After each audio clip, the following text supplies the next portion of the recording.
할렐루야. 무슨 설교를 더 이상 하지? 더 이상 드릴 말씀이 없을 것 같습니다. 조금 더 올려주세요.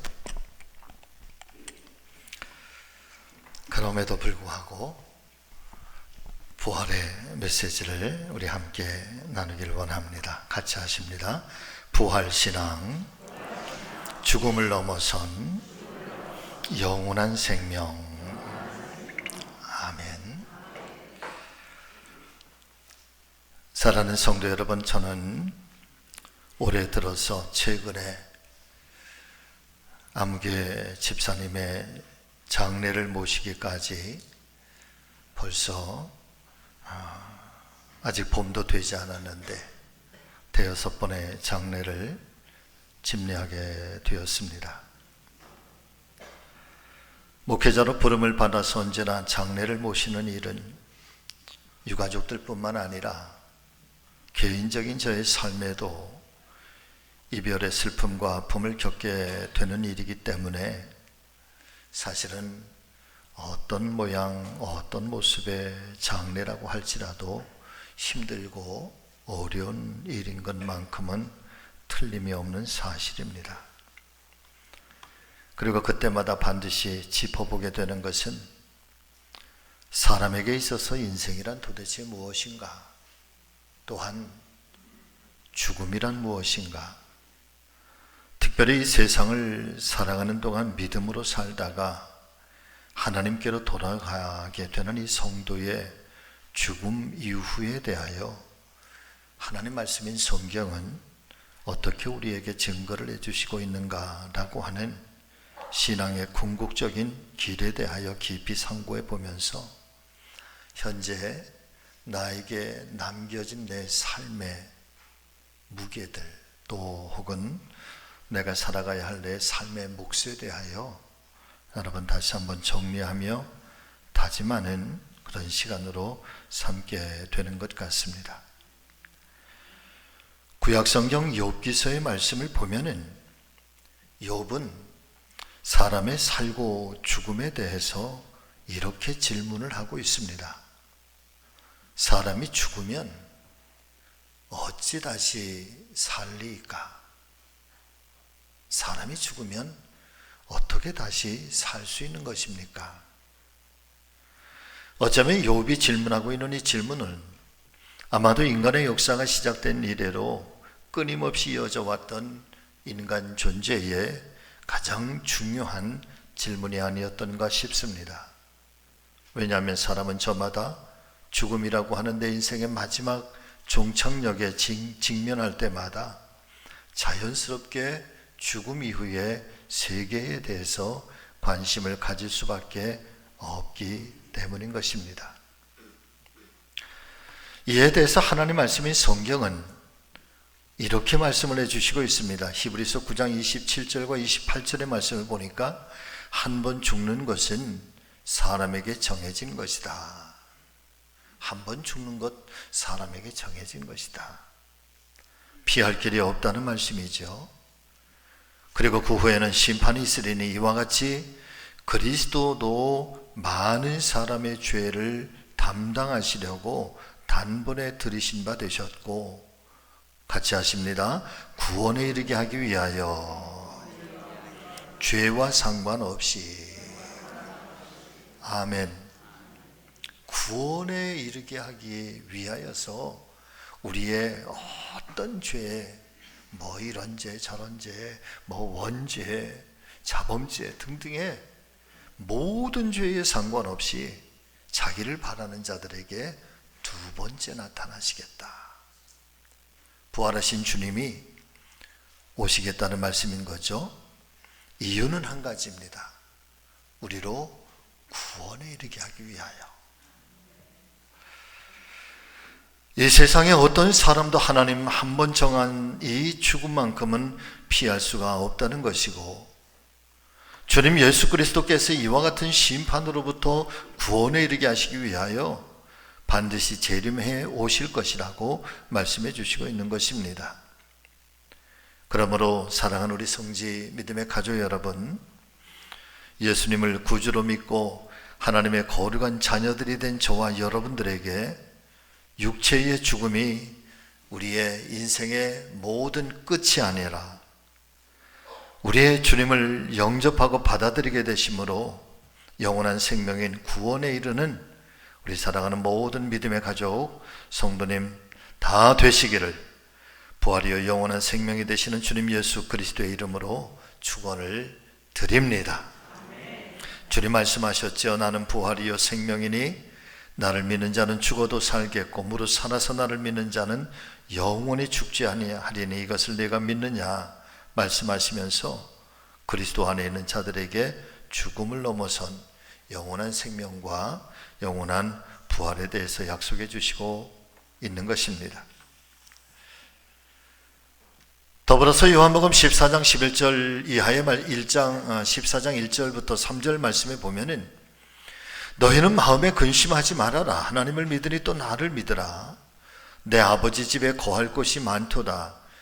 그렇지 않으면 너희에게 일렀으리라. 내가 너희를 위하여 거처를 예비하러 가노니 가서 너희를 위하여 거처를 예비하면 내가 다시 와서 너희를 내게로 영접하여 나 있는 곳에 너희도 있게 하리라. 요한복음 16장 1절의 말씀에서는 이 말씀들을 하신 이유에 대해서 들려주시고 있는데 내가 이것을 너희에게 내가 너희에게 이것을 말하는 것은 너희로 실족하지 않게 하려 함이다.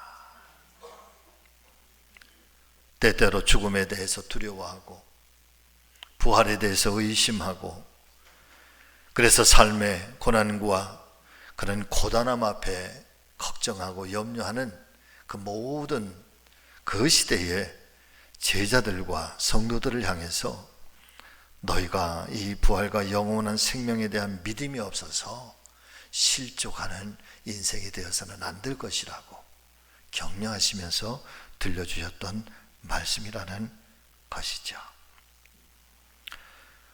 그렇습니다. 사랑하는 성도 여러분, 부활인 예수님께서 십자가의 죽음을 깨뜨리시고 다시 3일 만에 살아나신 주님의 이 부활을 기념하며 축하를 드리는 절기의 예배가 부활절의 오늘 예배입니다. 그러나 분명한 것은 우리가 예수님의 부활 사건을 기념하는 기념식 정도로만 부활절 예배가 끝나서는 안 된다는 것입니다.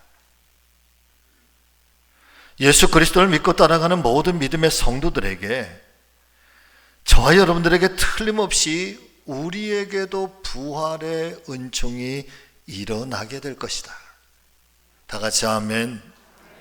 우리에게도 나에게도 틀림없이 이 부활의 은총이 일어나게 될 것이며, 또한 현재를 살아가는 이 동안에도 우리 모두가 부활의 신앙을 간직함으로써 어떤 시련과 어떤 역경이 불어닥친다고 할지라도 이 부활 신앙으로 인하여 승리하고 이겨내야 할 것을 새롭게 다짐하는 절기, 새롭게 결심하는 절기, 그것이 바로 부활절 오늘의 예배가 되어야 할 줄로 믿습니다.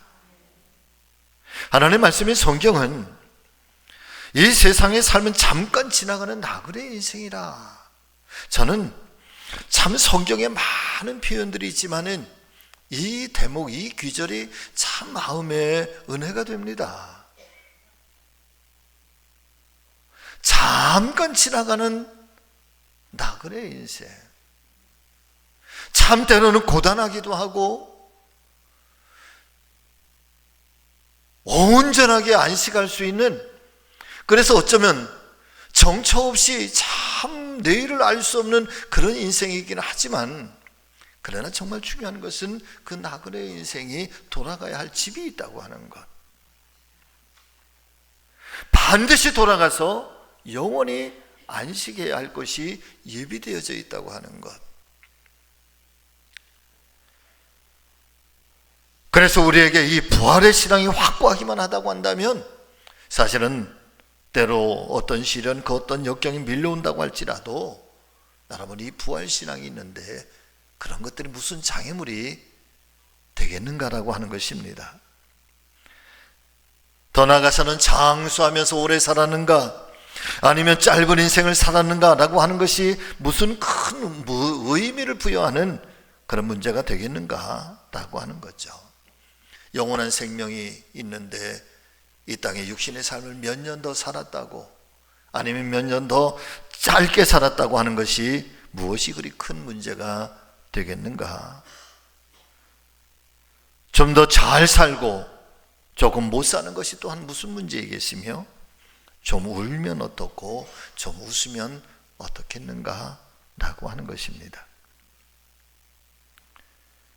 그런 의미로 우리가 부활신앙을 생각하고 영원한 천국, 영원한 생명을 우리가 갈망하고 사모한다고 한다면, 여러분, 우리에게 주어진 이 단 한 번밖에 주어지지 않은 이 인생을 우리가 어떻게 살아야 할 것인지, 무엇을 위해서 살아야 될 것인지 다시 한번 소중하게 깨닫게 됩니다.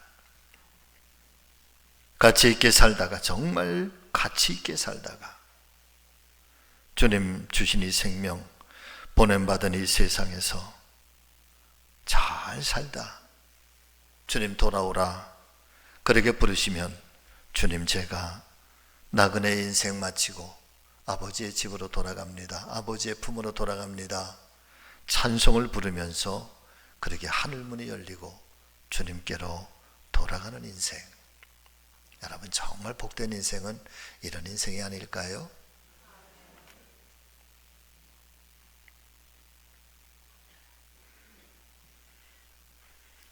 첫 번째 부활신앙은 여러분 같이 하십니다. 죽음을 넘어 영원한 천국으로 나아가게 하는 생명의 문입니다. 아멘. 자, 오늘 본문의 말씀 중에 2절부터 8절의 말씀인데 같이 읽겠습니다. 너희가 만일 내가 전한 그 말을 굳게 지키고 헛되이 믿지 아니하였으면 그로 말미암아 구원을 받으리라.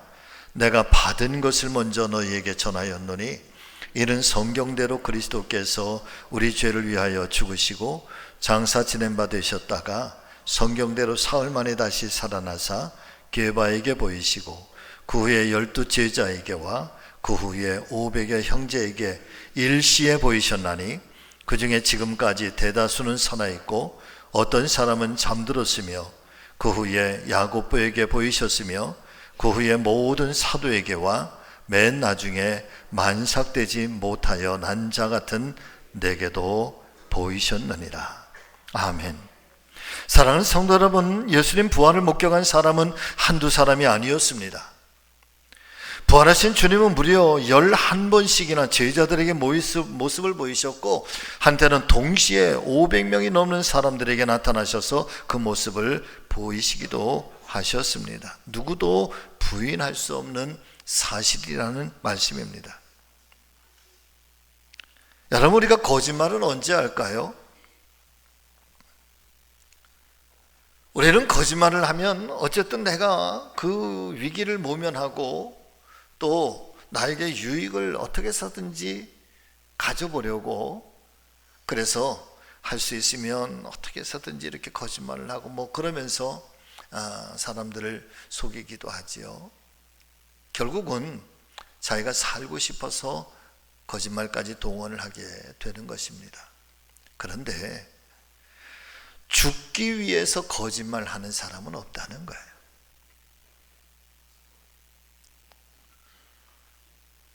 내가 죽으려고, 내가 순교당하려고 이 말을 하면 내가 반드시 불에 태워지고 짐승의 밥이 되고 십자가에 거꾸로 매달리고 사형을 당하게 될 텐데, 그러면서까지 예수님 부활하셨다고, 예수님 하나님의 아들이라고 그렇게 거짓말하는 사람은 없다는 거예요. 자기의 목숨을 던지시면서까지 그 고통스러운 엄청난 핍박과 박해를 감수하면서까지 예수님 부활하셨습니다. 예수님 다시 살아나셨습니다. 우리에게는 영원한 천국이 예정되어져 있습니다 라고 증거하는 것은 진실이라는 거예요.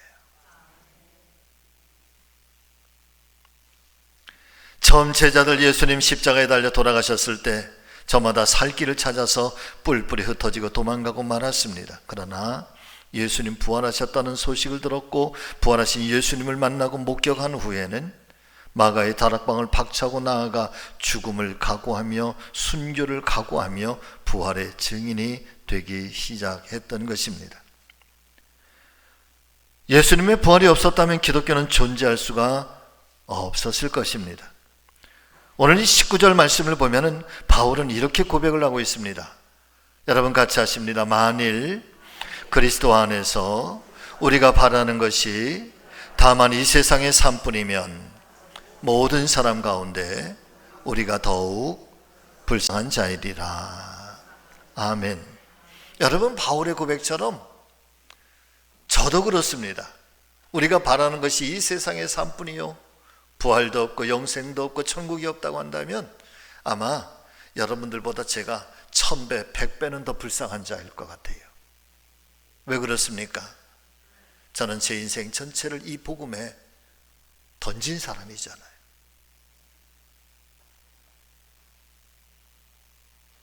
이 하나의 말씀, 이 하나의 복음을 위해서, 이 영원한 천국과 이 영원한 생명, 영원한 부활을 위해서 제 인생 전체를 다 던졌는데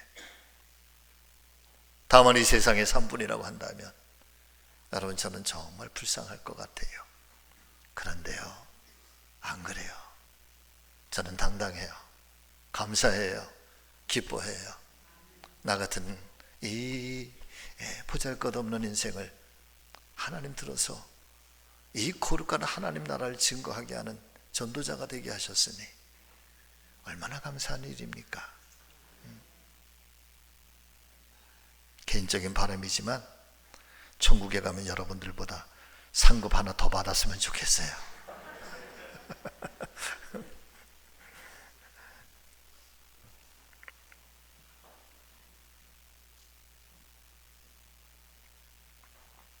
기독교 신앙은 빈 무덤이 자랑이라고 했습니다. 할렐루야.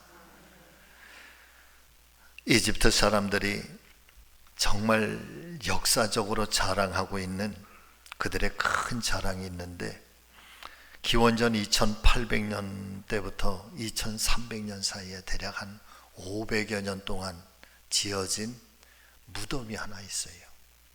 그것이 바로 이집트의 파라오 쿠프라고 하는 왕의 무덤입니다. 10만 명을 동원해서 2.5톤 되는 커다란 돌덩어리를 여러분 230만 개를 쌓아서 몇 개? 230개가 아니라 230만 개, 돌 하나가 2.5톤이래. 어마어마한 피라미드, 쿠프 왕의 무덤이에요.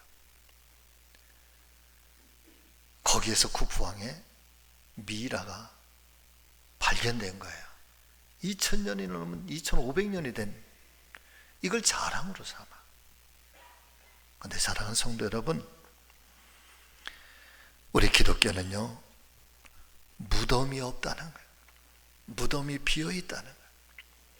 죽은 자로 남아있는 것이 아니라 살아계신 이로 지금도 우리와 함께 계신 이 그리스도를 우리는 자랑으로 여기고 이 주님을 우리의 주님이라 고백하고 있는 줄로 믿습니다. 그래서 인도의 선교사 스탠리 존스라고 하는 이 선교사님은 예수님의 빈 무덤을 설명하면서 이렇게 우리에게 던져 말씀해 주시고 있습니다. 예수님께서는 부활하셨기 때문에 빈 무덤일 수밖에 없다. 그러므로 우리들도 반드시 부활하여 영원한 생명을 얻을 것이기 때문에 같이 하십니다. 다른 이들처럼 슬퍼하지 말고 서로 위로하면서 우리 남은 인생을 힘차게 살아가야 한다. 아멘. 여러분, 힘차게 살아가시는데 특별히 서로 위로하며 서로를 사랑하며 또 이 부활의 증언자로 그렇게 살아가시는 우리 모두가 되실 수 있기를 예수님의 이름으로 축원합니다. 여러분, 때때로 힘들고 어려운 때도 계셨겠지요. 여러분들의 삶이 힘들 때, 또 지칠 때, 마음 상할 때 부활의 주님을 기억하시고 생각하시면서 인내하고 잘 참아내실 수 있기를 주의 이름으로 축복합니다. 그리고 마침내 부활하신 주님처럼 저와 여러분들에게도 부활의 서광, 부활의 빛이 반드시 비춰오게 될 터이니 그때에 하나님 앞에 여러분 춤을 추며 노래하는 우리 사랑하는 성지 가족들 다 되시기를 예수님의 이름으로 축원합니다. 두 번째 말씀은 제가 제목만 말씀드리고 마치겠습니다. 이미 이 제목 속에 여러분 다 담겨져 있기 때문에 그렇습니다. 같이 하십니다. 부활의 신앙으로 평안의 복과 평화의 사도가 되시기를 바랍니다. 아멘. 평화의 사도가 되십시오. 평강의 복이 임하기를 축복합니다. 부활하신 주님이 제자들에게 제일 먼저 나타나셔서 첫 번째 하신 말씀이 너희에게 평강이 있을지어다 그랬어요. 다른 거 하실 말씀도 많이 계시겠지만 제일 먼저 너희에게 평강이 있을지어다. 예수님 무덤에 첫 새벽에 찾아왔던 여인들에게 부활하신 주님이 첫 번째 하신 말씀이 평안하뇨 라고 하셨어요. 먼저는 부활절 이후에 저와 여러분들의 심령과 가정 속에 평강의 복이 함께 하시기를 주의 이름으로 축복합니다. 그리고 부활의 증언자 돼서 평강의 사도들이 되시기를 예수님의 이름으로 축원합니다. 기도하겠습니다. 살아계신 아버지 하나님, 오늘 우리에게 부활의 이 아침 감사하며 기뻐하며 축하하며 영광을 올려드리게 하심을 감사드리옵나이다. 더불어서 주시는 말씀처럼 우리에게도 부활의 신앙으로 능력 있는 삶을 살아가게 하여 주시옵소서. 영생 천국을 날마다 소망하며 우리에게 주어진 이 삶의 몫을 잘 감당하고 보람 있고 의미 있고 가치 있게 그렇게 살다 주님 나라에 입성하는 우리 모두가 될 수 있도록 하나님 우리를 축복하여 주시옵소서. 평강의 삶을 평화의 사도로 하나님 우리가 온전히 선포하며 증거하며 살아가는 믿음의 백성들 되게 하여 주시옵소서. 예수님의 이름으로 기도하옵나이다. 아멘.